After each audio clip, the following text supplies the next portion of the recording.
అతా అతా serial చూస్తున్నా break లో మాట్లాడతా. పండగ పూట కూడా సీరియల్ నీకు రాతే రాతే రావని బాయిల దూకింది జీవోడు బ్రేక్ ఇచ్చిండు. ఆ ఏది చెప్పలుడు బాగున్నావా? బాగున్నాను కానీ నీ కూతురు ఎక్కడా? నా బిడ్డ ఉగాది పండుగని కొత్త చీర కొన్నది. దానికి మ్యాచింగ్ గాజులు దొరికినాయి, మ్యాచింగ్ చెప్పులు దొరికినాయి, మ్యాచింగ్ పాలు దొరకలే నా బిడ్డకి.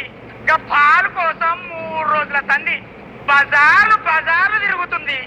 ఈ రోజన్నా పాలు దొరికిందో లేదో నా బిడ్డకి. ఇక్కడికి వచ్చి బజార్లు తిరుగుతుంది అది.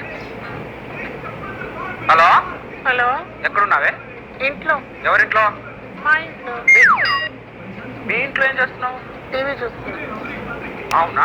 టీవీలో ఏమొస్తుందో చెప్పు. అంతఃపురం సీరియల్. అమ్మ నువ్వు నాకంటే పెద్ద పర్ఫార్మర్ లో ఉన్నారు కదే. అవునా?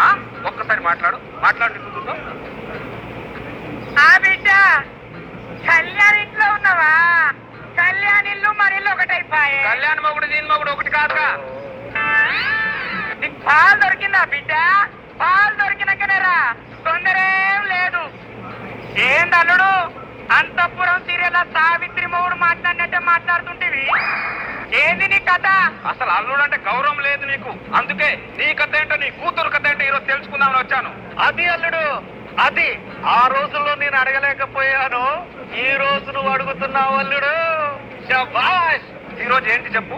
ఉగాది. నీ కూతురు ఉగాదికి ఎన్ని రోజుల ముందు వచ్చింది? 1 నెల రోజుల ముందు వచ్చింది. ఎందుకు వచ్చింది? వస్తది. ఎందుకు వస్తది? నా కూతురు వస్తది. ఎందుకు వస్తది? తీసుకోలేదు 2 లక్షల కట్నం. దానికి దీనికి